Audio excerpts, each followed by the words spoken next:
Pemerintah Provinsi DKI Jakarta menerapkan kebijakan ganjil genap khusus untuk kendaraan beroda 4 di beberapa ruas jalan utama, seperti Jalan Sudirman, Jalan Tamrin, dan Jalan Medan Merdeka. Pada tanggal ganjil, yang dapat melintasi ruas jalan tersebut adalah mobil dengan nomor polisi berakhiran ganjil.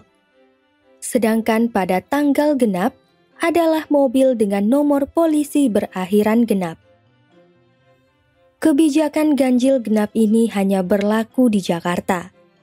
Hal ini disebabkan adanya otonomi daerah Jakarta untuk menentukan kebijakan yang sesuai dengan situasi daerah Jakarta. Otonomi daerah merupakan perwujudan dari sistem desentralisasi yang ada di Indonesia. Apa yang dimaksud desentralisasi atau otonomi daerah? Mari simak penjelasan berikut. Pemprov DKI Jakarta memiliki kebijakan untuk mengatur wilayahnya sesuai dengan situasi dan keadaan. Demikian juga dengan daerah atau provinsi lain. Desentralisasi atau otonomi daerah memungkinkan munculnya kebijakan yang berbeda dari setiap daerah sesuai dengan situasi, kondisi, potensi, dan kekayaan daerah tersebut. Pertama, desentralisasi. Desentralisasi berasal dari bahasa Belanda, yaitu de yang berarti lepas dan sentrum yang berarti pusat. Desentralisasi adalah sesuatu hal yang terlepas dari pusat. Selain itu, istilah desentralisasi juga memiliki pemahaman yang berbeda dari dua kelompok besar sistem hukum di dunia, yaitu Anglo-Saxon dan Eropa kontinental. Anglo-Saxon merupakan sistem hukum yang berkembang di Inggris dan negara-negara jajahannya. Menurut sistem hukum Anglo-Saxon, desentralisasi merupakan bentuk pelimpahan wewenang dari pemerintah pusat, baik kepada pejabat-pejabat pusat yang ada di daerah yang disebut dekonsentrasi, maupun kepada badan-badan otonom daerah yang disebut devolusi. Devolusi berarti pelimpahan sebagian kekuasaan kepada badan-badan politik di daerah yang diikuti dengan penyerahan kekuasaan sepenuhnya untuk mengambil keputusan, baik secara politis maupun secara administratif. Eropa kontinental merupakan sistem hukum yang berkembang di Eropa daratan, seperti Jerman, Prancis, dan Belanda.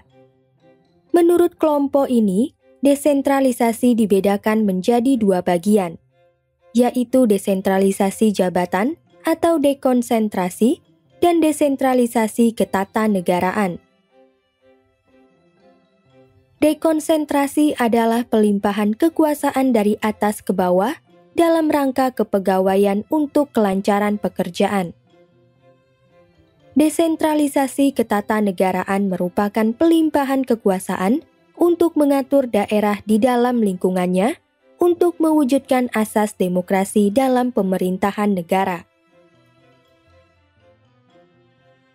Dalam ilmu tata negara, pemerintah pusat tetap memiliki kewenangan meskipun terdapat dekonsentrasi karena instansi bawahan melaksanakan tugas atas nama pemerintah pusat. Oleh karena itu, pemerintah pusat tetap mengontrol berbagai kegiatan yang dilimpahkan kepada instansi di daerah. Dalam konteks Negara Kesatuan Republik Indonesia, dekonsentrasi dapat dipahami sebagai penyerahan wewenang dari pemerintah pusat kepada daerah otonom sebagai wakil pemerintah pusat di daerah dalam kerangka negara kesatuan.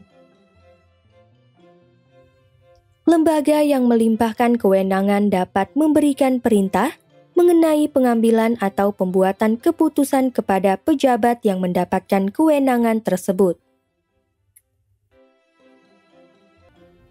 Agar dapat lebih memahami pelimpahan kekuasaan, marilah kita perhatikan 3 pembagian desentralisasi oleh Amran Muslimin, yaitu desentralisasi politik, desentralisasi fungsional, dan desentralisasi kebudayaan.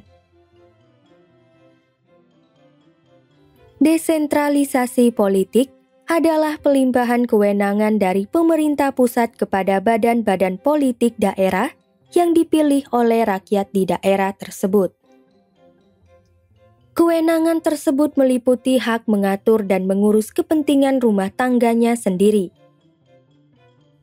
Contohnya, Gubernur DKI Jakarta berwenang untuk mengurus dan mengembangkan Provinsi DKI Jakarta. Desentralisasi fungsional adalah pelimpahan hak kepada golongan tertentu untuk mengurus kepentingan golongan dalam masyarakat di daerah tertentu, baik terikat maupun tidak. Contohnya, tenaga profesional dari Jakarta mengurus irigasi untuk petani di daerah Jawa, atau tenaga ahli dari Jakarta membuat jembatan di wilayah Nusa Tenggara Timur.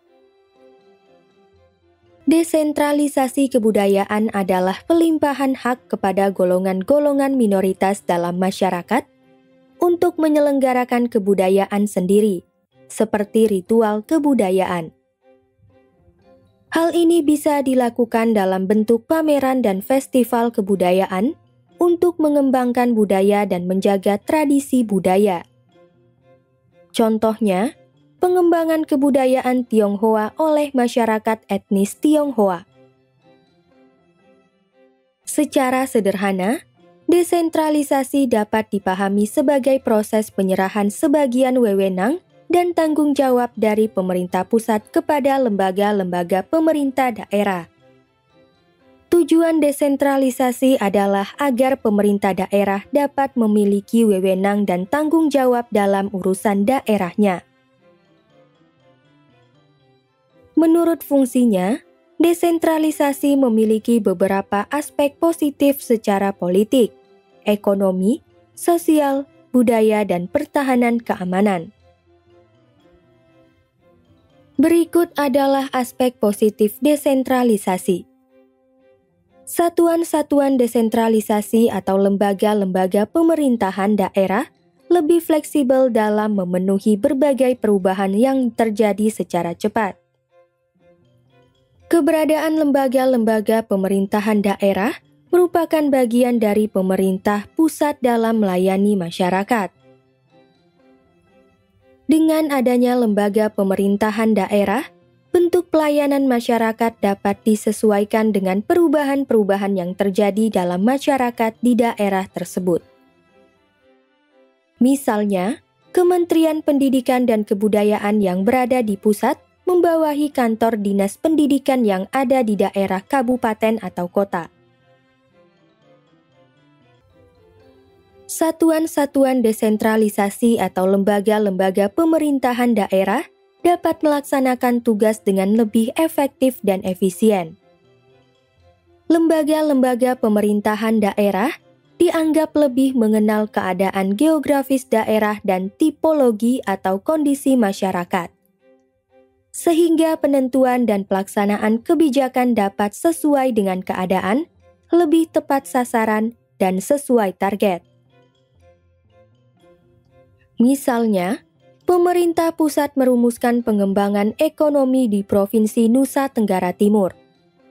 Setelah itu, pemerintah Provinsi Nusa Tenggara Timur akan mengembangkan ekonomi melalui pariwisata, karena Provinsi Nusa Tenggara Timur memiliki potensi wisata yang tinggi. Satuan-satuan desentralisasi atau lembaga-lembaga pemerintahan daerah lebih inovatif.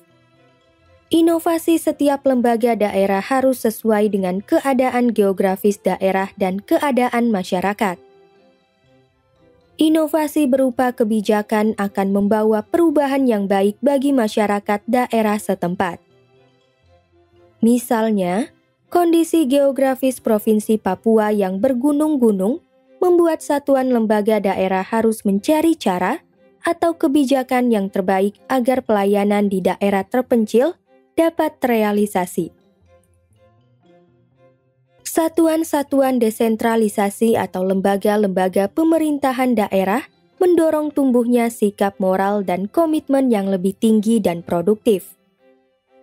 Lembaga-lembaga pemerintahan daerah juga berfungsi sebagai kontrol dari program pemerintah pusat, sehingga dapat berjalan sesuai dengan aturan yang telah ditetapkan. Dengan demikian, penyalahgunaan wewenang dari pemerintah pusat juga dapat dihindari. Misalnya, pemerintah memajukan pendidikan dengan melakukan pembaruan kurikulum pada sekolah-sekolah di semua provinsi. Setelah lembaga-lembaga pemerintahan daerah saling bekerja sama agar program tersebut dapat terlaksana sesuai dengan tujuan.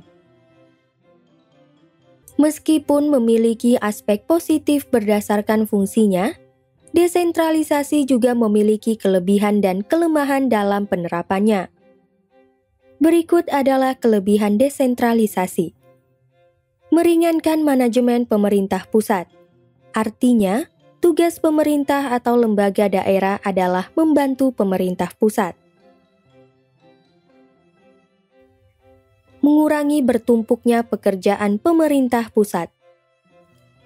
Dalam menghadapi permasalahan yang mendesak, pemerintah daerah tidak perlu menunggu instruksi dari pemerintah pusat. Karena kebijakan dibuat dan disesuaikan dengan situasi dan kondisi daerah. Misalnya, pemerintah pusat menyerahkan upaya penanggulangan pandemi COVID-19 kepada pemerintah daerah. Meningkatkan hubungan yang harmonis. Dengan adanya kontrol program dan komunikasi, hubungan antara pemerintah daerah dan pemerintah pusat akan lebih harmonis. Meningkatkan efisiensi dalam segala hal, khususnya penyelenggara pemerintahan, baik pusat maupun daerah. Efisiensi dalam segala hal mencakup waktu, target, dan kontrol terhadap pelaksanaan kebijakan. Pemerintah pusat juga membantu merealisasikan program atau kebijakan sesuai dengan target dan tujuan. Mengurangi birokrasi yang tidak sesuai karena keputusan dapat segera dilaksanakan. Jika setiap kebijakan bertumpu pada pemerintah pusat, pelaksanaan kebijakan akan menjadi terlambat karena pemerintah pusat tidak hanya mengurusi daerah tertentu. Oleh sebab itu, dengan adanya desentralisasi wewenang, kebijakan dapat dilaksanakan dengan cepat dan tepat. Memperoleh manfaat dari tempat masing-masing bagi organisasi yang besar. Desentralisasi memungkinkan setiap daerah memiliki perwakilan lembaga pemerintahan dalam rangka percepatan layanan bagi masyarakat. Beberapa lembaga pemerintahan dengan cakupan yang luas akan bekerja lebih efektif dan efisien karena memiliki lembaga utusan di setiap daerah untuk melaksanakan dan mengontrol berbagai kegiatan. Misalnya, Lembaga Badan Pemeriksa Keuangan atau BPK yang ada di daerah. Dengan adanya lembaga ini, pengawasan terhadap penggunaan anggaran oleh pemerintah daerah dapat dilakukan secara maksimal. Memungkinkan penerapan rencana pada bagian tertentu dari suatu daerah terlebih dahulu. Artinya, rencana tidak langsung diterapkan secara keseluruhan, sehingga masih dapat diubah jika ada yang tidak sesuai. Membagi risiko kerugian. Risiko kerugian yang dimaksud meliputi bidang kepegawaian, fasilitas, dan organisasi. Memungkinkan adanya pembedaan dan pengkhususan dalam kepentingan-kepentingan tertentu. Artinya, lembaga-lembaga pemerintahan daerah dapat menentukan prioritas kebijakan, sehingga dapat melaksanakan hal yang penting atau mendesak. Misalnya, pemerintah daerah memprioritaskan kebijakan kesehatan dan ekonomi selama pandemi COVID-19. Memberikan kepuasan bagi daerah. Hal ini merupakan manfaat dari desentralisasi secara psikologis. Desentralisasi yang bersifat langsung dapat memberi ruang bagi daerah-daerah untuk mengurus daerahnya sendiri. Dengan berbagai bentuk kebijakan yang disesuaikan dengan situasi dan kondisi serta potensi daerah, daerah dapat merasakan secara langsung dampak dari kebijakan tersebut. Misalnya, pemerintah daerah memaksimalkan promosi dari potensi-potensi wisata di suatu daerah yang berdampak pada peningkatan pendapatan masyarakat di daerah tersebut, sehingga dapat memberikan kesejahteraan bagi masyarakat. Setelah memahami kelebihan dari desentralisasi, sekarang marilah kita memahami kelemahan dari desentralisasi, yaitu sebagai berikut. Membuat struktur pemerintah bertambah kompleks karena besarnya badan-badan struktural pemerintah. Hal ini akan melemahkan koordinasi, mengganggu keseimbangan dan kesesuaian antara berbagai kepentingan daerah. Setiap daerah memiliki situasi, kondisi, potensi, dan kemampuan yang berbeda, sehingga akan memiliki kebutuhan dan kepentingan yang berbeda. Masalah akan timbul dari suatu daerah yang memiliki kemampuan dan potensi rendah, tetapi memiliki kepentingan dan kebutuhan tinggi. Situasi ini akan menciptakan ketidakseimbangan antara pendapatan daerah dan kebutuhan. Keseimbangan lain yang dapat terganggu adalah ketidakmampuan daerah untuk mengontrol potensi daerah. Mendorong paham kedaerahan akibat desentralisasi teritorial. Desentralisasi teritorial merupakan penyerahan kewenangan oleh pemerintah pusat kepada pemerintah daerah, baik kewenangan politik maupun administrasi. Dengan adanya desentralisasi, setiap daerah akan mementingkan situasi daerahnya sendiri daripada rasa nasionalisme sebagai satu kesatuan bangsa. Hal ini mengakibatkan munculnya paham primordialisme atau pandangan yang beranggapan bahwa suatu daerah lebih baik daripada daerah lain. Misalnya membandingkan suatu daerah dengan daerah lain. Memerlukan perundingan panjang, sehingga pengambilan keputusan memerlukan waktu lama. Banyaknya peraturan dan kebijakan di daerah mengakibatkan tertundanya beberapa kesempatan strategis karena menunggu sebuah keputusan. Selain itu, benturan kebijakan antara pemerintah pusat dan pemerintah daerah juga menjadi salah satu tantangan untuk mempersingkat waktu perundingan. Misalnya, investor sudah memperoleh izin usaha dari pemerintah pusat untuk membuka pabrik di Jakarta. Namun, investor tersebut harus berhadapan dengan berbagai peraturan atau kebijakan pemerintah daerah yang rumit dan menyita waktu. Hal ini dapat menghambat perkembangan ekonomi. Memerlukan biaya besar. Oleh karena itu, desentralisasi akan sulit memperoleh keseragaman dan kesederhanaan. Kedua, otonomi daerah. Otonomi daerah merupakan pemahaman yang hampir sama dengan desentralisasi. Akan tetapi, keduanya memiliki pengertian dan pemahaman yang berbeda. Berikut beberapa pengertian tentang otonomi daerah menurut beberapa ahli yang dikutip oleh H.M. Agus Santoso. C.J. Francine menyatakan bahwa otonomi daerah adalah hak untuk mengatur urusan-urusan daerah dan menyesuaikan peraturan-peraturan yang sudah dibuatnya. J. Wajong menyatakan bahwa otonomi daerah adalah kebebasan untuk memelihara dan memajukan kepentingan khusus daerah dengan keuangan sendiri, menentukan hukum sendiri, dan pemerintahan sendiri. Ateng Syarifuddin menyatakan bahwa otonomi daerah adalah kebebasan atau kemandirian, tetapi bukan kemerdekaan. Akan tetapi, kebebasan itu terbatas karena merupakan perwujudan dari pemberian kesempatan yang harus dipertanggungjawabkan.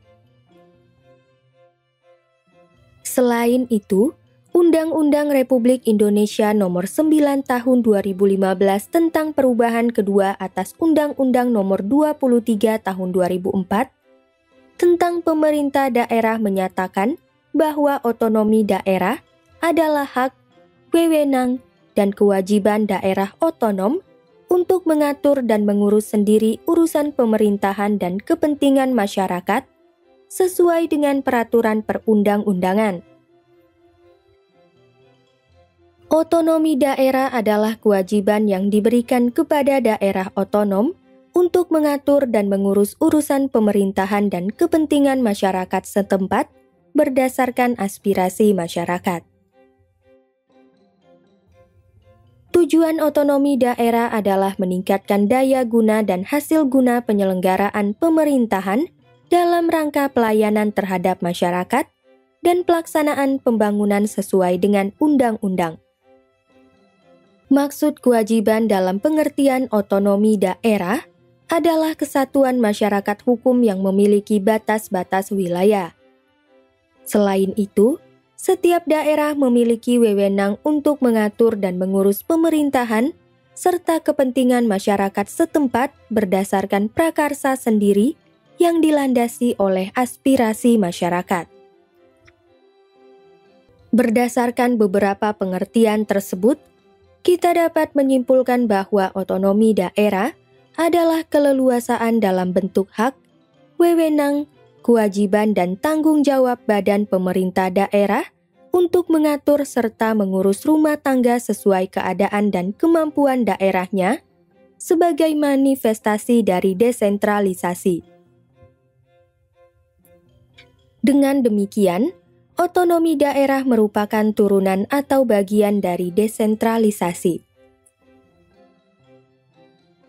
Ketiga, otonomi daerah dalam konteks negara kesatuan. Dalam upaya untuk mempercepat dan meningkatkan layanan dan kesejahteraan masyarakat, negara Indonesia menganut sistem desentralisasi. Dengan sistem ini, pemerintah daerah memiliki otonomi untuk melaksanakan dan menyelenggarakan pembangunan. Otonomi daerah menjadi salah satu wujud pengembangan potensi, kekayaan, dan karakter daerah dalam bentuk politik, ekonomi, kebudayaan, sumber daya alam, dan sumber daya manusia. Dengan adanya otonomi, pengembangan daerah untuk kesejahteraan masyarakat akan menjadi lebih luas, nyata, dan terarah. Keempat, landasan hukum penerapan otonomi daerah di Indonesia. Agar dapat mencapai hasil yang maksimal, undang-undang mengatur kewenangan otonomi daerah.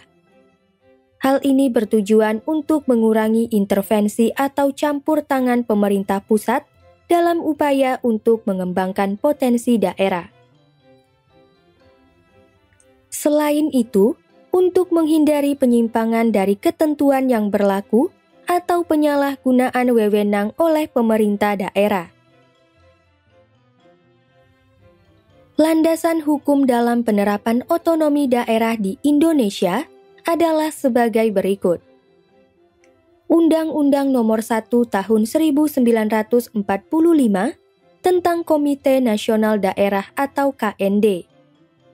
Undang-Undang Nomor 22 Tahun 1948 tentang Pokok-pokok Pemerintahan Daerah. Undang-Undang Negara Indonesia Timur Nomor 44 Tahun 1950 tentang Pemerintah Daerah Indonesia Timur, dan seterusnya.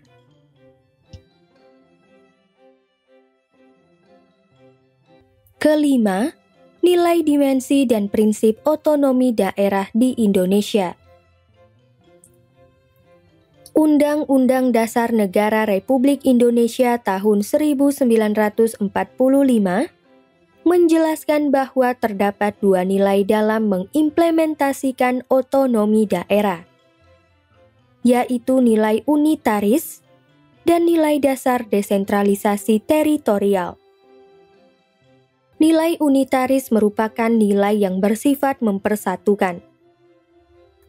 Nilai ini menjelaskan bahwa bangsa Indonesia tidak memiliki kesatuan pemerintahan lain yang bersifat negara atau Einheitsstaat.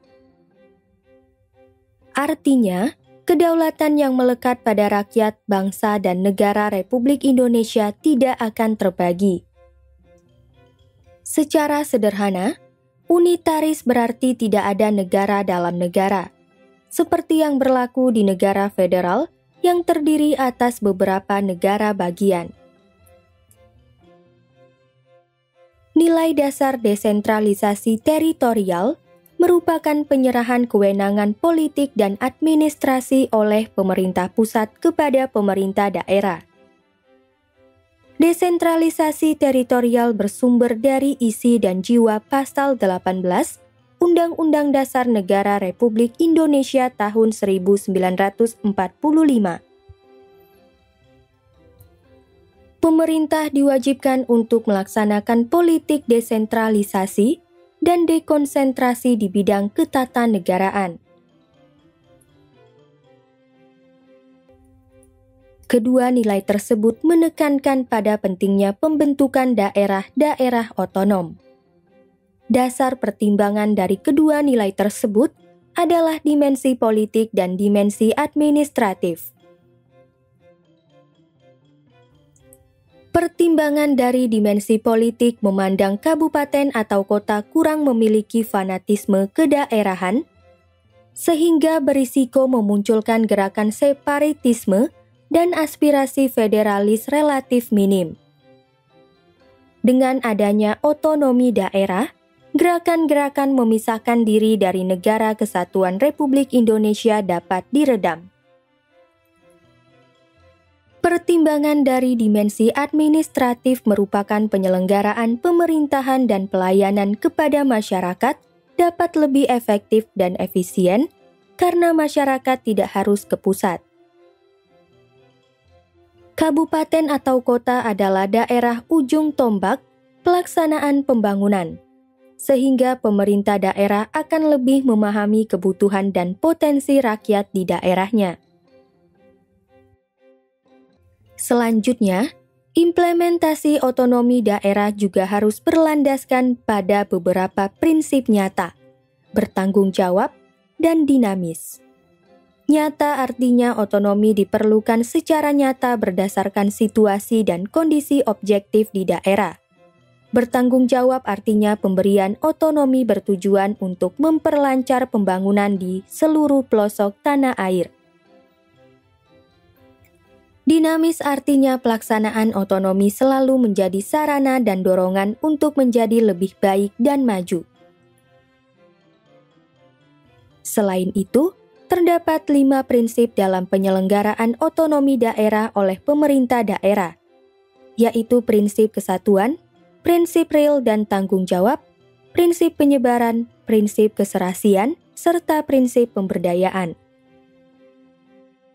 Prinsip kesatuan akan menunjang aspirasi perjuangan rakyat untuk memperkokoh negara kesatuan dan mempertinggi tingkat kesejahteraan masyarakat daerah. Otonomi daerah juga menjadi sarana penyampaian aspirasi rakyat daerah kepada pemerintah pusat, sehingga peraturan dari pemerintah pusat dapat disesuaikan. Prinsip real dan tanggung jawab menunjang kenyataan dan tanggung jawab bagi kepentingan seluruh warga daerah. Nyata artinya pemerintah daerah berperan untuk mengatur proses dinamika pemerintahan dan pembangunan di daerah. Bertanggung jawab artinya pemerintah pusat turut mengawasi otonomi daerah agar tetap sesuai dengan peraturan yang telah ditentukan. Prinsip penyebaran menunjang penerapan asas desentralisasi dan asas dekonsentrasi dalam pelaksanaan otonomi daerah. Dekonsentrasi adalah pelimpahan wewenang pemerintahan dari pemerintah pusat kepada gubernur sebagai wakil pemerintah dan atau kepada instansi vertikal di wilayah tertentu. Caranya adalah dengan memberikan kemungkinan kepada pemerintah daerah untuk kreatif dalam membangun daerahnya berdasarkan kondisi geografis daerah dan tipologi atau kondisi sosial masyarakat daerah. Prinsip keserasian menunjang pemberian otonomi kepada daerah dan tidak meliputi melepaskan atau membiarkan. Otonomi daerah mengutamakan aspek keserasian dan tujuan di samping aspek pendemokrasian. Dengan demikian, setiap daerah memiliki otonomi sendiri, tetapi tidak lepas dan tidak bertentangan dari kebijakan pemerintah pusat. Hal ini bertujuan untuk menghindari konflik kepentingan dalam melaksanakan kebijakan dan menciptakan keserasian setiap daerah otonomi dengan pemerintah pusat yang menunjang persatuan dan kesatuan Indonesia. Prinsip pemberdayaan menunjang peningkatan daya guna dan hasil guna pemerintah daerah melalui otonomi daerah. Hal ini terutama berlaku dalam aspek pembangunan dan pelayanan untuk meningkatkan pembinaan kestabilan politik dan kesatuan bangsa. Berdasarkan pembahasan tadi, kita telah memahami bahwa desentralisasi atau otonomi daerah adalah perwujudan dari layanan masyarakat agar menjadi lebih maksimal. Keberadaan pemerintah atau lembaga daerah merupakan representasi dari pemerintah pusat. Dengan demikian, segala urusan yang berhubungan dengan kesejahteraan masyarakat dapat dilaksanakan oleh pemerintah atau lembaga daerah, sehingga kesejahteraan seluruh masyarakat Indonesia dapat terrealisasi dengan cepat dan tepat.